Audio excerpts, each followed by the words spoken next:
Hi everyone, this is Mark with Corpus Christi TSA. Today I'm going to continue to talk about the 2025 City of Corpus Christi budget and highlight its effect on community spaces and services. Monday was the first budget input session that the City of Corpus Christi had for their proposed budget at Brewster Street in District 1. I went to this input session planning to ask some direct questions regarding concerns and problems I had with the budget and hopefully get some responses from the city. When I arrived at the venue, it looked like a career fair, with different city departments having their own table and people mingling around. I at first thought that everyone would come together for a presentation and then give residents a chance to speak, but that was not the case.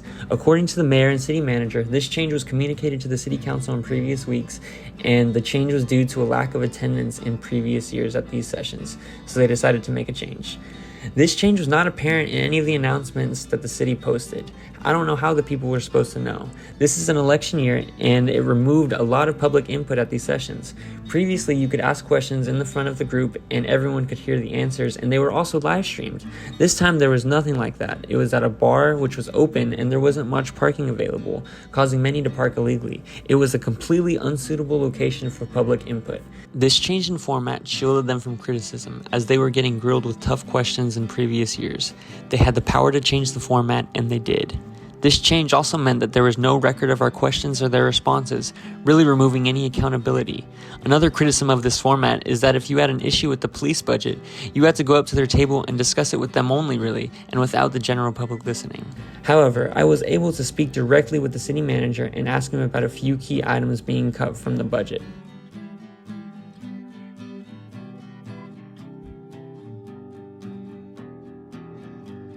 All of these cuts come at the same time the city manager is getting a 10% raise.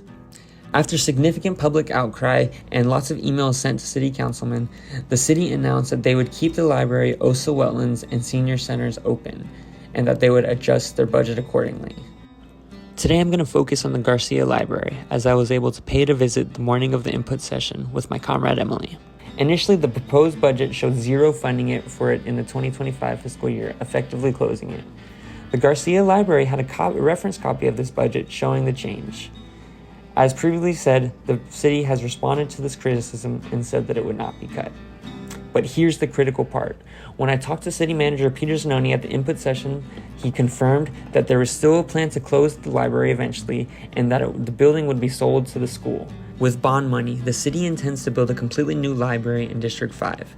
This means while the Garcia Library may be open for another year or two, the long-term plan is for it to be closed. This doesn't make sense, especially when facing budget cuts. If the existing library is functional and well used, why spend additional money to build a new one? The public needs to know that despite the city's claims, the Garcia Library's future is still very much in jeopardy. Here's what Peter Zanoni had to say during the recent City Council budget presentation, providing his reasoning for the library being cut. The budget, we need big ticket things, and so one thing here is the library, the Garcia Library, which we know was a business model that now doesn't even exist anymore. So the building now is tough to get into because of school safety regulations that didn't exist when this was built, whenever it was 10 years ago or so. We are recommending that we close this library a little sooner than later. It is planned to be rebuilt somewhere else, and the reasons being are it's an outdated business model. The partner that we had canceled the contract and is backed out. It's tough to get into, and it does have good utilization, but that's when school gets out, and sometimes it's seen more as a holding spot for the child to get picked up by mom and dad rather than checking out a book. So again, this is a recommendation we have is $648,000. So if we decide that we don't want to do this, then we have to come up with $648,000 in additional cuts to balance the budget.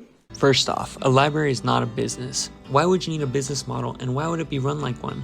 The library is a separate building from the school with its own parking lot and entrance. Furthermore, the Flower Bluff Janet Hart Library is close to the school entrance as well, and there is no claim for it to be closed.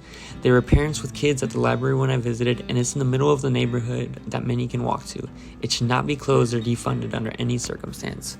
What you heard in that clip is consistent with what he told us in person, and he had no substantial response when I brought up these contradictions and excuses. During our conversation with the city manager, my comrade Chloe also pointed out these concerns of business and financial terms being the main factors used when deciding the future of these community spaces. These spaces are not intended to make money, but to be free, communal, and safe spaces for the residents of the city to enjoy. The city manager then responded by saying that we need to avoid wasting taxpayer money and explained how the city should operate in a business manner. He stated that this was the way things should be run for the taxpayers' best interest, and then he brought up our large national debt as an example of what the city should avoid. That's when I immediately asked about the $500 million loan and debt that the city is taking on for the Inner Harbor Hillcrest desalination plant and how that wasn't the same thing. And he literally said, yeah, it is, acknowledging the contradiction. And then said, the good thing on that one is that we are getting a low interest loan. That's a direct quote. Regardless of the interest rate, it's money that the city will need to pay back, and they will collect through residential water rate increases, while heavy industry users pay less and fight back against any increases. I could talk about the concerns with that desalination plant all day, so stay tuned. The budget continues to raise serious questions about the city's priorities. They are willing to take on massive debt for industrial water use, benefiting industries that pollute our air and water, while cutting funding for essential services that directly benefit our community. It's clear that the city's spending priorities are misaligned with the needs of its residents. How many times did they have to discuss and review drafts of the budget before releasing it to the public? What did they really think the response was going to be? The city's decisions over the years have put us in this situation of needing to make cuts, and they want to continue on with this status quo. These decisions highlight a troubling disconnect between the city's spending priorities and the needs of our community and residents. It's crucial that we continue to hold our leaders accountable and demand transparency and responsible budgeting that truly benefits the residents of Corpus Christi.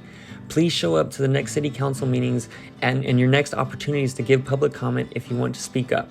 Please even show up to the rest of these input sessions, even with the unacceptable format the city has decided to use. We really need all hands on deck leading into this election season. Thanks for watching.